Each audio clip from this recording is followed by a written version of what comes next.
Rumour উঠেছে তাণ্ডব সিনেমার নায়িকা নাকি সাবেলা নূর, নাটকে সাবেলা নূরকে নিয়েছে। গতবার তুফান সিনেমায় ইন্ডিয়ার একটা অচলমাল মিমিকে এনে সচল বানাইছেন আমাদের রায়ান রাফি ভাইয়া। ইন্ডিয়ার অচলমালগুলোকে সচল না মানে এর চেয়ে বেলা আমার মনে হয় তাণ্ডব সিনেমার জন্য অপু বিশ্বাসই পারফেক্ট। অপু বিশ্বাসকে এখন সচল বানানোর দরকার। নায়িকা হিসেবে অনেক দিন ইন্ডাস্ট্রিতে কাজ করেছেন, মাঝখানে ওনার ওয়েটের কারণে উনি সিনেমা করতে পারেনি, অনেক ওয়েট ছিল, বয়স্ক লাগতো। এখন উনি ভালোই স্লিম হয়েছেন, ভালোই ফিট হয়েছেন। মিমি চক্রবর্তী, সাবিলা নূর বলেন আর নাবিলা বলেন, সবার চাইতে কিন্তু অনেক বেশি সুন্দর লাগতেছে অপু বিশ্বাসকে। তাণ্ডব সিনেমা একদম তাণ্ডব চালিয়ে দিবে আমাদের অপু বিশ্বাস। অপু বিশ্বাসকে প্লিজ আপনারা তাণ্ডব সিনেমার জন্য সিলেক্ট করুন। তাণ্ডব সিনেমার জন্য অপু বিশ্বাস নায়িকা হিসেবে ফিট। ওনার কষ্টটা ওনার সার্থক হবে। উনি যে এত কষ্ট করে ঘাম জড়িয়ে সাকসেস হয়েছে, ফিট হয়েছে, সুন্দরী হয়েছে, এটাকে একটু সম্মান করুন কষ্টটাকে। রায়হান রাফি ভাই, আপনার কাছে আমার অনুরোধ, তাণ্ডব সিনেমা শাকিব খানের বিপরীতে অপু বিশ্বাসকে নিন। যদি সেকেন্ড কোনো নায়িকা লাগে তাহলে হয়তো নিতে পারেন আপনারা। পরিচালক রায়ান রাফি ভাইয়ের নায়িকা সিলেকশন খুবই বাজে, খুবই বাজে। কোনো চমক থাকে না তার সিনেমায় নায়িকা হিসেবে। তুফান সিনেমায় এনেছে মিমি নামক ওপার বাংলার একজন অচল নায়িকা। সে নায়িকাকে বাংলাদেশে এনে সচল বানালেন না আমাদের রায়ান রাফি ভাইয়া। এবার আনতেছে কোথাকার নাটকের সাবিলা নূরকে, যার অভিনয়ে তেমন একটা সাদা ফিকে, নাটকের জন্য ঠিক আছে, সৌন্দর্য বলার নায়িকা হিসেবে সৌন্দর্য এরকম না। নায়িকাদের গ্ল্যামারাস থাকতে হবে হাই, যেমন বিদ্যাসিনা মিম, নুসরাত ফারিয়া, তেমন একটা গ্ল্যামারাস লাগবে। আর শাকিব খানের পাশে তো যে কোনো নায়িকা একটা মানে কলা গাছে নিয়ে দিবেন তা কি হবে? হবে না।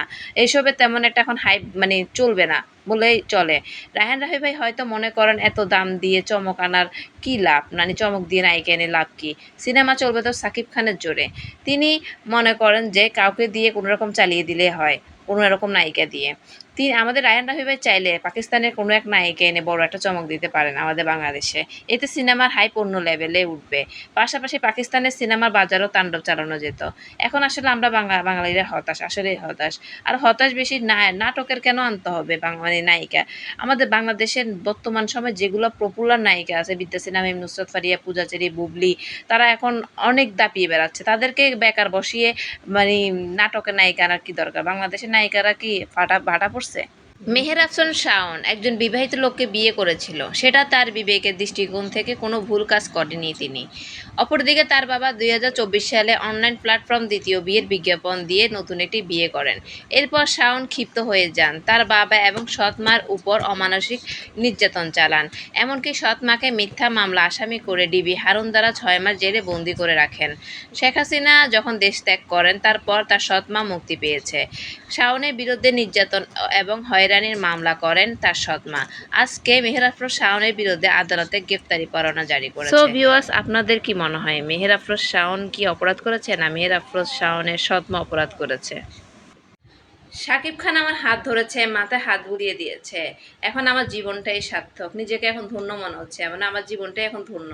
কারণ এই কথাগুলো বলছিল এই আপার নাম উর্মি বিশ্বাস। এই আপা যে এত ক্রেজি শাকিব খানের জন্য, ভাবতে ভালো লাগে যে বাংলাদেশের নায়কের জন্য এরকম ক্রেজি ভক্ত আছে।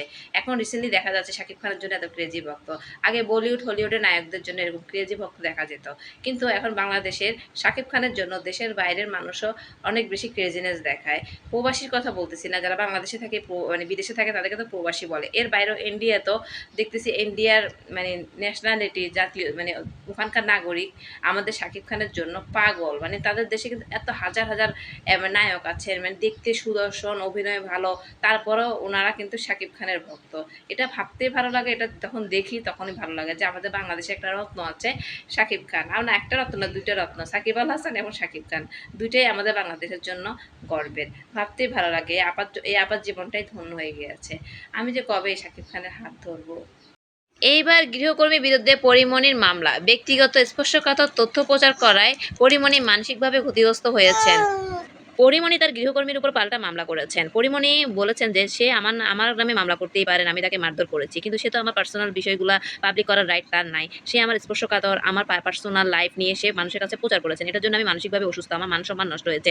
আমি একজন সম্মানিত ব্যক্তি, আমার অনেক মান সম্মান আছে।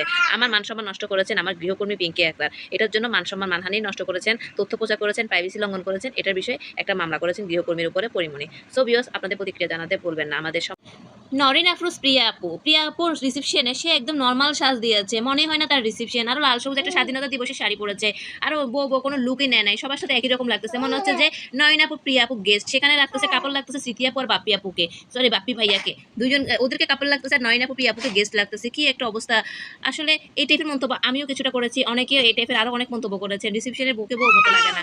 আসল সত্য কথা যেটা আসলে আসল সত্য কথা হলো এটা তো রিসেপশনে ছিল না ভাই, আমি রিসেপশন ভাই বা আমিও একটা ভিডিও বানাইছিলাম, এখন দেখি না এটা রিসেপশন না, এটা আসলে ফ্রেন্ডদের গেট টুগেদার। আর আমরা বাঙালি কিছু না জেনে মন্তব্য করতে খুব ভালোবাসি, আমরা না জেনে কত মন্তব্য না করে ফেললাম, এটার জন্য ভাই সরি।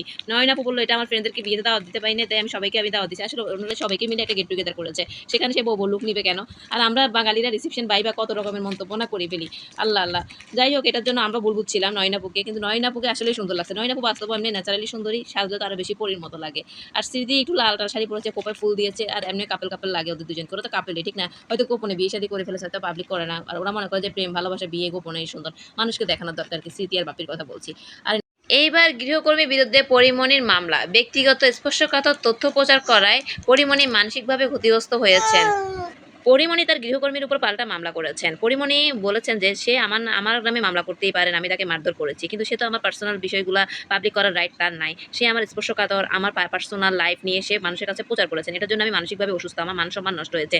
আমি একজন সম্মানিত ব্যক্তি, আমার অনেক মান সম্মান আছে, আমার মান সম্মান নষ্ট করেছেন আমার গৃহকর্মী পিঙ্কি আক্তার, এটার জন্য মান সম্মান মানহানি নষ্ট করেছেন, তথ্য প্রচার করেছেন, প্রাইভেসি লঙ্ঘন করেছেন, এটার বিষয়ে একটা মামলা করেছেন গৃহকর্মীর উপরে পরিমণি। সো ভিউয়ার্স, আপনাদের প্রতিক্রিয়া জানাতে ভুলবেন না। আমাদের